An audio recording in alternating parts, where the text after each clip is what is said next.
성경은 하나님의 사람들의 이야기입니다. 하나님께서 특정하신 하나님의 사람들이 하나님을 만나고 변화된 이야기들에 대해서 아주 구체적으로 기록해 놓은 책이 바로 성경입니다. 그렇게 긍정적으로 하나님께 나아간 그런 하나님의 사람들의 변화의 이야기일 뿐만 아니라, 그런데 그렇게 변화되었다라고 생각했는데 완전히 변화되지 못하거나 혹은 다시 세상으로 돌아가는 그런 사람들의 이야기도 성경에 있습니다. 우리가 변화라는 그런 단어를 영어로 이렇게 생각해 보면, 영어로 변화는 change라는 단어가 있습니다. change라고 할 때 스펠링을 CHANGE라고 그렇게 기록을 하게 되는데, 이 G라는 스펠링, G라는 알파벳을 C로 바꾸게 될 경우에 trans라는 단어가 되게 됩니다. 여러분, 알파벳 하나를 바꿨는데 이 change가 trans가 된 이것이 우리에게 주는 어떤 교훈이 있다고 생각합니다. 우리가 변화를 갈망하고 또 변화를 위해서 하나님 앞에 나아갈 때 하나님께서는 우리에게 어떤 기회를 주신다는 것입니다. 더 우리의 믿음이 하나님께 나아갈 수 있는 영적인 도약의 기회를 주시거나, 우리 삶이 참으로 무너져 있고 힘들어 있었는데 어떤 사닥다리 같은 것을 하나님 나라에 놓아주시는 그런 은혜가, 우리에게 그런 기회가 허락된다는 것입니다. 사랑하는 여러분, 우리가 변화를 갈망하면서도, 그런데 그래서 이 변화를 통해서 우리가 더 영적으로 도약할 그런 기회라는 것을 우리가 알면서도 변화를 하지 못하고 변화되지 못하는 이유가 어디 있을까요? 때로는 그것을 알면서도 이 변화에 대한 우리의 대가, 치러야 될 그런 헌신들, 희생들을 생각하기 때문에 이 변화라는 것은 우리에게 소망이 되기도 하지만 마음의 부담이 되기도 하는 단어입니다. 사랑하는 여러분, 변화를 위해서 여러분들이 수고하고 애를 쓴 만큼 하나님께서 여러분들의 손을 붙잡아 주시고 여러분이 다시 한번 여러분 인생에 정말 주님께 가까이 나아갈 수 있는 기회를 얻게 되시기를 소원합니다.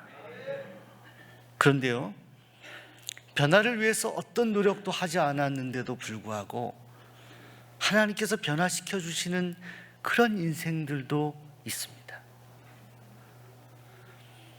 그런 몇몇의 성도들, 그런 몇몇의 성경의 인물들 가운데 사울이 있습니다. 여러분, 사도 바울이 예수님을 만나고 그가 이방인들에게 복음을 전할 때부터 바울이라는 이름을 붙였고, 또 헬라식 이름이 바울이고요, 또 이스라엘 사람들에게는 사울이라는 이름으로 성경에 기록됐는데, 이 사울은 예수님을 만나기 위한 노력을 한다거나 하나님께 더 가까이 나아가려고 애를 썼던, 변화를 갈망하며 수고하거나 땀을 흘린 그런 사람이 아니었습니다. 그는 오히려 예수님을 믿는 사람들을 핍박하고 또 그들을 옥에 가두었던 철천지 주님과 원수였던 사람이었습니다. 근데 우리 주님께서 그를 만나서 그를 변화시켜 주셨습니다. 여러분, 사도행전 8장에 보시게 되면 초대교회에 아주 슬픈 일이 생기는데, 당시에 많은 사람의 존경을 얻고 있었던 스데반 집사가 돌에 맞아 순교하는 일이 생기게 됩니다. 그때 그 순교의 현장에 있었던 젊은 사람이 바로 사울이었습니다. 돌에 맞아 피를 흘리면서 마지막까지 주님의 이름을 불렀던 스데반 집사의 그 순교의 현장에서 그 죽음이 마땅하다고 생각하며 박수치며 돌을 들고 그 스데반 집사를 치는 그 사람들 곁에 서서 그들을 응원하던 사람이 바로 사울이었습니다. 여러분, 그 사울은 예수 믿는 사람들과 천천지 원수가 되어서 당시에 그가 붙잡고 있었던 잘못된 진리, 예수 믿는 사람들이 이단이다라는 생각을 하였고, 예수를 믿는 사람을 잔멸하기 위해서 한 사람이라도 더 색출해서 그들을 옥에 가두거나 죽이기 위해서 땀을 흘렸던 사람이 사울이었습니다. 오늘 성경 말씀을 읽어보시면 그런 사울이 아주 중요한 기회를 얻게 됩니다. 좋지 않은 기회죠. 저 다메섹에 예수 믿는 사람들이 있다라는 소식을 듣게 됩니다. 신실한 주님의 종들이 함께 모여있는 그 다메섹에 대한 소식을 들었을 때 그는 대제사장, 예루살렘의 대제사장에게 공문을 받고 다메섹으로 가게 됩니다. 여러분, 당시에 예루살렘에 있었던 사울이 다메섹으로 가는 길을 생각해 보셨습니까? 여러분, 이스라엘 지도를 보시게 되면 당시에 예루살렘이라는 곳에서부터 이 다메섹에 가는 까지의 그 거리는, 지금 다메섹은 여러분 시리아의 수도 다마스쿠스라는 곳입니다. 저 수도, 저 다마스쿠스가 바로 다메섹을 말하는 것인데, 당시에 이방 땅이었던 저 다메섹까지 사도 바울이 가게 됩니다. 지도를 보시게 되면 예루살렘에서 저 다메섹까지 가는 거리 두 갈래 길이 있었다라고 학자들이 이야기합니다. 갈릴리 호수 동편으로 해서 올라갔던 그 길을 바로 이 사울이 선택하였을 것이다라고 추정을 합니다. 그 거리가 직선거리로 거의 240km나 됩니다. 여기서 부산까지 가는 거리의 거의 절반이 되는 거리였는데 당시에는 교통편도 별로 좋지 않았습니다. 아마 노새나 말을 타고 갔었을 것으로 추정하는데, 저 다메섹에 거의 가까이 왔을 때에 예수 믿는 사람들을 이제 잡아서 그들을 핍박할 수 있겠다 생각하며 의기양양하게 그 다메섹을 향해 들어가던 사울에게 강렬한 빛이 쪼입니다. 그리고 음성이 들립니다. 사울아, 사울아, 왜 너가 나를 핍박하냐? 나는 내가 핍박하는 예수다. 이제 곧 도착할 다메섹인데 그 다메섹 도시를 앞에 보면서 그 길에서 주님은 예수님을 핍박하는 바로 사울을 부르셨어요. 그리고 그가 변화되었습니다. 여러분, 성경에 보면 삭개오라는 사람은 예수님을 만나기 위해서 부끄러움을 무릅쓰고 나무까지 올라가는 수고를 하였습니다. 그가 예수님을 만났습니다. 니고데모는 요한복음에 보면 유대인의 관원이었는데 밤중 남들이 보지 않은 그 시간에, 자야 될 시간에 그런 수고를 해서 예수님께 찾아갔습니다. 여러분, 예수님의 제자들은 예수님이 사람 낚는 어부가 되게 하리라라고 말씀하시고 그들을 불렀을 때 저들은 주저하지 않고 저들의 모든 어구들, 그물들, 배를, 심지어는 자신의 가족을 버리고 주님을 쫓아갔다고 합니다. 그들이 예수님을 만나기 위해서 저들이 희생한 것들이 있었습니다. 그런데 사울은 그렇지 않았습니다.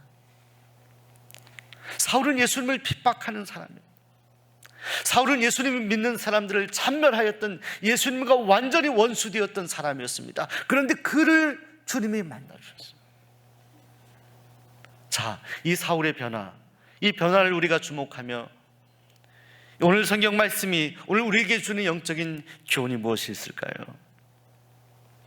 첫째로, 사울의 변화는 전적인 하나님의 주권과 은혜에 의해서 가능했다는 것을 알게 됩니다. 사랑하는 여러분, 때로는 우리가 우리의 노력으로 변화될 수 있다는 생각을 할 때가 있습니다. 그런데 때로는 오늘 우리가 하나님 앞에 다가가는 것보다 참으로 어렵고 버거운 사람들이 있습니다. 우리가 이렇게 성전에 와서 주님께 예배하고 말씀 보고 찬양하는 것, 이것이 우리에겐 즐거움이고 행복이고 기쁨일 수 있지만 도저히 이 일이 용납이 되지 않는 사람들이 있고요, 오히려 이렇게 예배드리고 예수 믿는 것에 대해서 반감을 가지고 핍박하는 사람들도 있습니다. 그런데 여러분, 그런 그들 가운데도 하나님이 만나 주실 수 있고 예수님이 그들을 변화시켜 주실 수 있다라는 것입니다.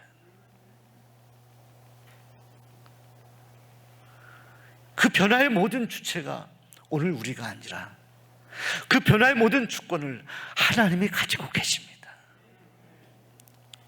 우리가 수고한 만큼 변화되는 것이 아니라 우리가 주님께 나아가기 위해서, 변화하기 위해서 애를 쓰고 수고하지만, 그러나 그 변화의 주권은 오늘 우리에 있지 않고 하나님께 있다는 것입니다. 그러기에 우리 주님께서 사울 같은 인생을 선택하시고 그를 변화시켜 주신 겁니다. 둘째로, 죄인의 회심을 위해 하나님께서 사용하시는 도구가 되어야 합니다. 사랑하는 여러분, 강한 빛을 쬐인 사울은 아무것도 볼 수가 없었습니다. 주님의 음성을 들었지만 그를 누가 데리고 다메섹이라는 도시, 그가 예수 믿는 사람을 핍박하려고 했던 그 도시에 직가라는 곳에 가게 됩니다. 아무것도 보지 못하고 먹을 것도 먹지 못하고 그렇게 3일 동안 지내고 있었던 바로 사울. 그런데요, 여러분, 이 사울을 주님의 사람으로 만들고 변화시키기 위해서 하나님은 또 한 사람에게 동시적으로 역사하십니다. 그때 이 다메섹에 거주하였던 하나님의 종이었던 선지자 아나니아에게 우리 주님께서 음성을 들려주십니다. 사울이 있는 직가라고 하는 곳에 가라고 합니다. 여러분, 직가라고 하는 것은 당시에, 지금은 이 다메섹의 시장, 큰 시장으로 변화되어 있지만 당시에 아주 넓은 대로가 있는, 지금으로 말하면 을지로 같은 그런 큰 거리가 있었다고 합니다. 그 큰 거리 어느 집 한 곳에 있었던 이 사울을 너가 만나러 가라라고 얘기했을 때 아나니아가 우리 주님께 반문합니다. 주님, 이 사울은 예수님 믿는 사람을 핍박하던 그런 사람입니다. 그 원수 같은 사람을 만나라고요? 잘 이해가 되지 않는다라는 말씀을 했을 때 그때 주님께서 말씀하시죠. 가라, 가라. 이스라엘인들과 이방인들을 구원하기 위해서 내가 택한 나의 그릇이다. 너가 말하는 그 원수는 나의 그릇이다. 내가 선택한 그릇이다. 가라라고 말씀했을 때 아나니아가 주저없이 직가라고 하는 곳에 갑니다. 사울을 만납니다. 그리고 그를 따뜻하게 인사하고 그에게 안수기도를 합니다. 그때 그가 볼 수 없었던 그의 눈이 떠지게 되는 역사가 일어나게 됩니다. 사랑하는 여러분, 여러분이 아나니아 같으면 어떻게 판단하셨겠습니까? 당시 예수님을 핍박하고 죽이던 그 사울에게 가서 그를 위해 기도하라, 그를 축복하라고 했을 때 여러분이 선뜻 가실 수 있을까요? 아나니아는 갔습니다. 왜? 주님의 사람이었기 때문에, 언제나 하나님의 음성을 듣고 순종하였던 사람이었기 때문에. 아나니아가 가지고 있는 선입견을 성경을 말씀하잖아요. 그에게 가는 것은 옳지 않다라고 생각하였습니다. 처음에 사울은 분명히 예수님을 믿는 사람들을 핍박하는 예수님의 원수였기 때문에 옳지 않다고 생각을 했어요. 이것이 아나니아가 가지고 있었던, 이미 들어왔던 선입견 같은 것이었습니다. 그런데 주님이 명령하셨을 때 아나니아는 자신이 가졌던 그 선입견과 편견을 내려놓습니다. 그리고 사울이 있는 곳으로 갑니다. 그리고 그를 안수합니다. 사랑하는 여러분, 오늘 우리 주변의 사울 같은 인생을 구원하시기 위해서 주님께서는 오늘 여러분이 아나니아와 같이 쓰임받기를 소원하십니다. 우리 곁에 계신 분들에게 아나니아가 됩시다.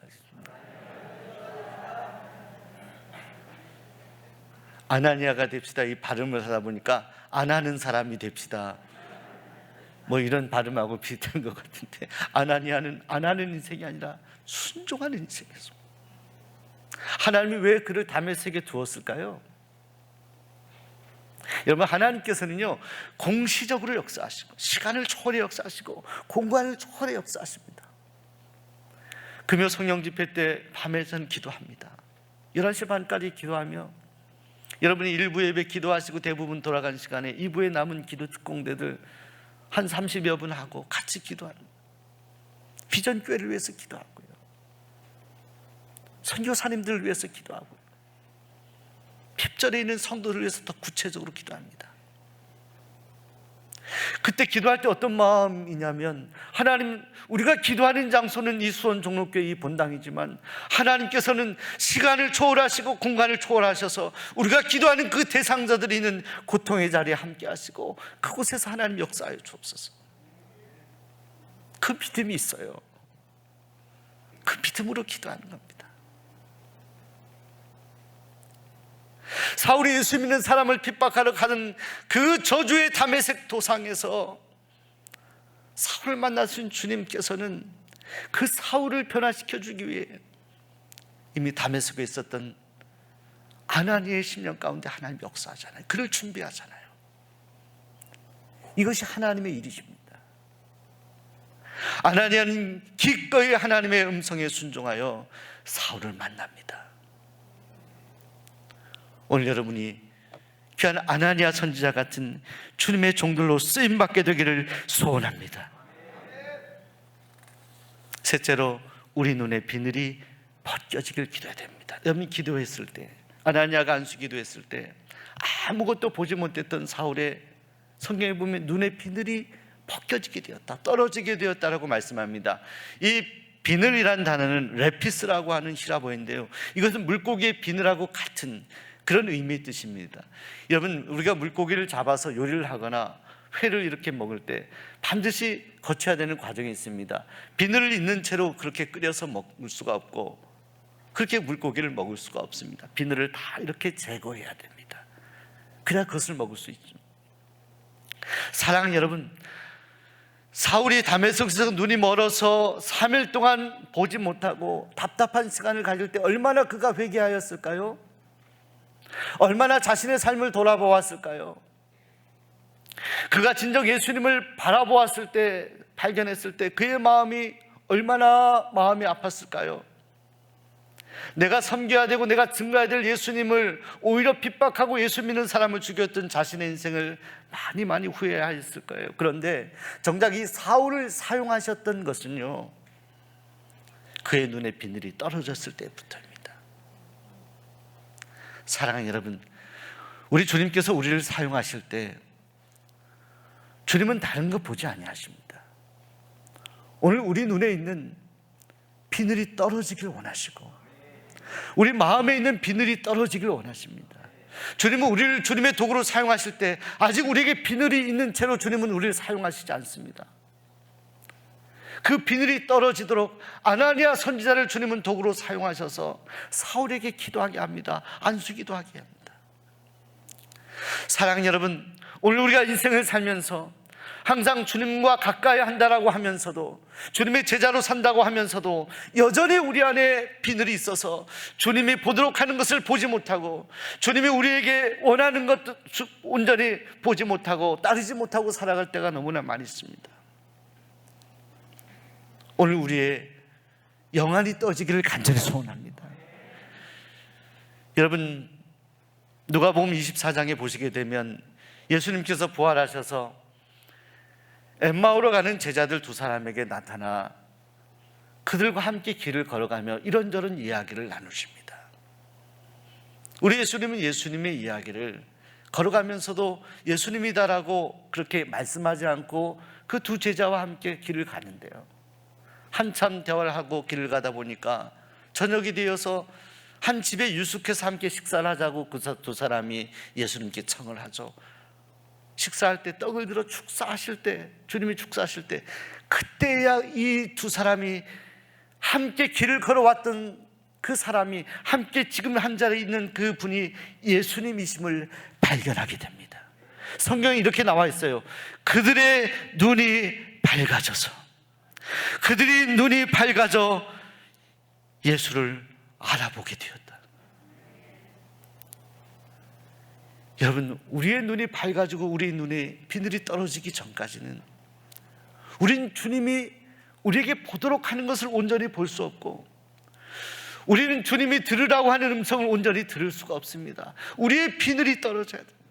우리 눈의 비늘이. 사울은 예수님 믿는 사람을 핍박하는 것이 확고한 인생의 진리다라고 붙들고 살아왔습니다. 그런데 그의 눈에 비늘이 떨어졌을 때 그는 새롭게 인생을 조명하게 됩니다. 자신의 인생을 조명하고 앞으로 나아갈 길을 바라보게 됩니다. 온전히 주님을 만난 후에 그런 인생의 새로운 가치를 발견하게 됩니다.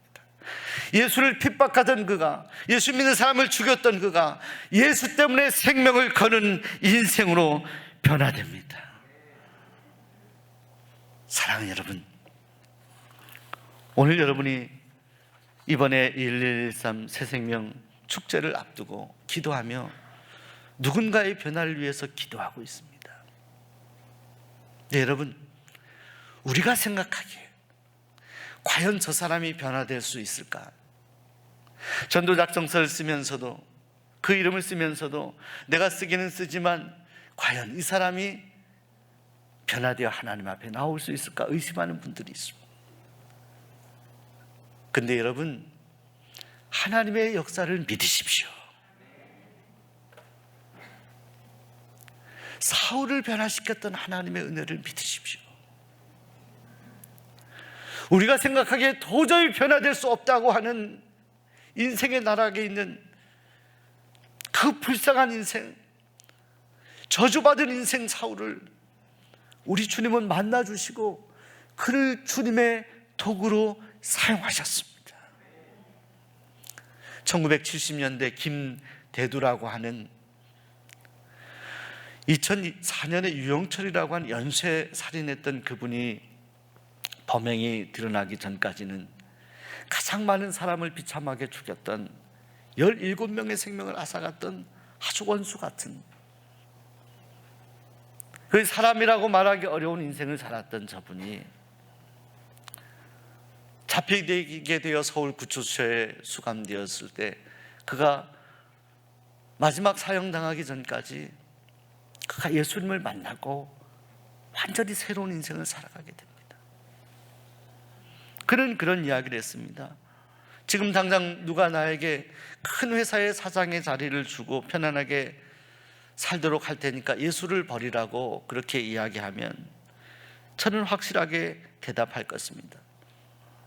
내가 그 자리를 취하지 않고 여기에서 사형수로 살다가 사형을 당한 일이 있더라도 저는 예수님과 함께하는 이 감옥의 자리를 선택하고 싶습니다.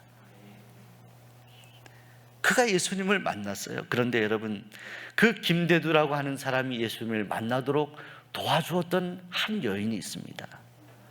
김혜원이라고 하는 당시에 평범한 주부였는데, 그때 당시에 남편과 함께 김대두가 잡혔다는 소식을 들었을 때 그때 마침 그 남편의 고향과 김대두 씨의 고향이 같아서 이것이 참으로 이 고향 망신을 다 시킨다, 이 창피해서 어떻게 사냐고 이렇게 이야기를 그 김혜원 씨가 하게 되었을 때 그 남편이 그저 던지는 말로 이런 말을 했다고 합니다. 저 사람을 전도하면 되지 않을까, 이런 말을 던졌는데 그것이 이 김혜원 씨의 마음에 남아있게 됩니다. 기도할 때마다 그것이 울리게 됩니다. 그를 전도하면 되는데요. 그래서 한번 용기를 가지고 이 김혜원 씨가 감옥에 있는 김대두에게, 이분에게 편지를 쓰게 됩니다. 예수님을 믿고 그 죄 사함을 받고 구원을 받으십시오. 이 김대두 씨가 이 편지를 받아들고 펑펑 울고 자신의 삶을 완전히 회개하고, 왜 그렇게 살았는지를 자신이 이해할 수가 없었던 거예요. 왜? 눈에 비늘이 있었기 때문에 그래요. 삶의 목적이 없고 삶의 가치관이 탐욕과 이기심 가득 차 있었던 자신을 발견하게 되는 거예요.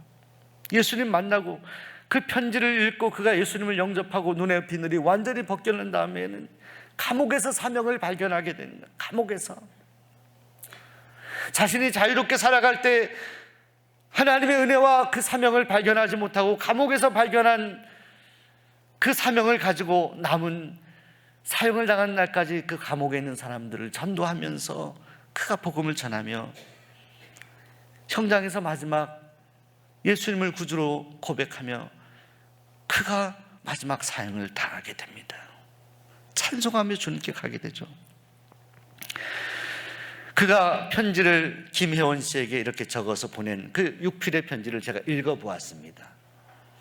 그 사진을 조금 이렇게 찍어보았는데요, 김대두 씨가 쓴 감옥에서의 편지예요. 읽어보면 나 같은 원수를 받아준 예수님에 대한 은혜, 사랑, 돌이킬 수 없는 자신의 인생, 그러나 이곳에서 전도하겠습니다, 이런 편지의 내용이 있어요. 근데 마지막 그렇게 편지를 쓰고 마지막 이 글을 쓴 사람에 대한 자신에 대한 표현을 사형수 김대두 올림 이렇게 합니다. 사형수 김대두 올림. 저는 마지막 이 편지를 쓴 자신의 이름을 사형수 김대두라고 쓰는 자신의 모습을, 이 김대두 씨의 모습을 가만히 생각해 보았습니다. 이제 곧 있으면 사형을 당할 인생이요, 희망이 없어요. 아무런 희망이 없어요. 그런데 전혀 희망이 없는 인생인데 그는 예수 안에서 희망을 발견해요. 예수님이 희망인 거예요. 자기 같은 원수 같은 인생을 받아주신 예수님을 구주로 영접한 예수님이 그렇게 소망이 되었어요. 자, 사랑하는 여러분, 오늘 우리 주변에 사울 같은 인생이 있습니다. 우리가 생각하기에 도저히 하나님의 은혜와 가까울 수 없다고 생각하는 인생들이 있습니다. 자, 오늘 여러분을 주님의 자녀로 부르신 목적이 어디 있을까요? 자, 아나니아를 다메섹 땅에 우리 주님께서 준비하신 이유가 어디 있었을까요? 저 철천지 원수 같은 사울을 변화시키기 위해 주님은 하나님의 사람들을 준비하셨습니다. 오늘 우리 안에 있는 눈의 비늘이 떨어지고 우리의 세상적인 비늘들이 떨어져서 우리가 사도 바울 같은 영안이 떠지는 은혜가 있게 되길 소원합니다.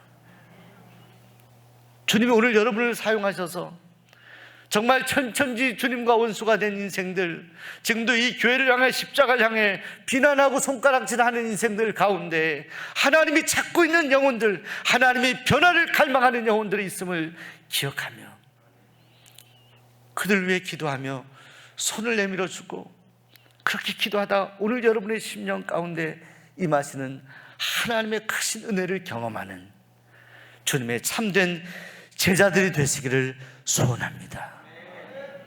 주님은 오늘 여러분을 부르십니다. 내가 너를 사랑한다라고 부르신 여러분들을 통해서 주님과 원수된 누군가 한 영혼이 다시 주님께 돌아오고 회복되기를 원하십니다. 이 주님의 음성에 합당하게 예라고 말할 수 있는 하나님의 사람들이 되시기 바랍니다. 중국 선교의 개척자였던 허드슨 테일러가 이렇게 말했습니다. 하나님의 방법은 사람이다. 하나님의 방법은 사람이다. 비록 우리가 연약하고 부족한 인생이라 할지라도 여전히 하나님의 방법은 우리다, 사람이다. 오늘 연약한 우리를 사용하셔서 하나님의 놀라운 일을 이루시는 하나님의 귀한 쓰임을 받는 주님의 소중한 도구들이 되시기를 소원하고 축복합니다. 기도하겠습니다.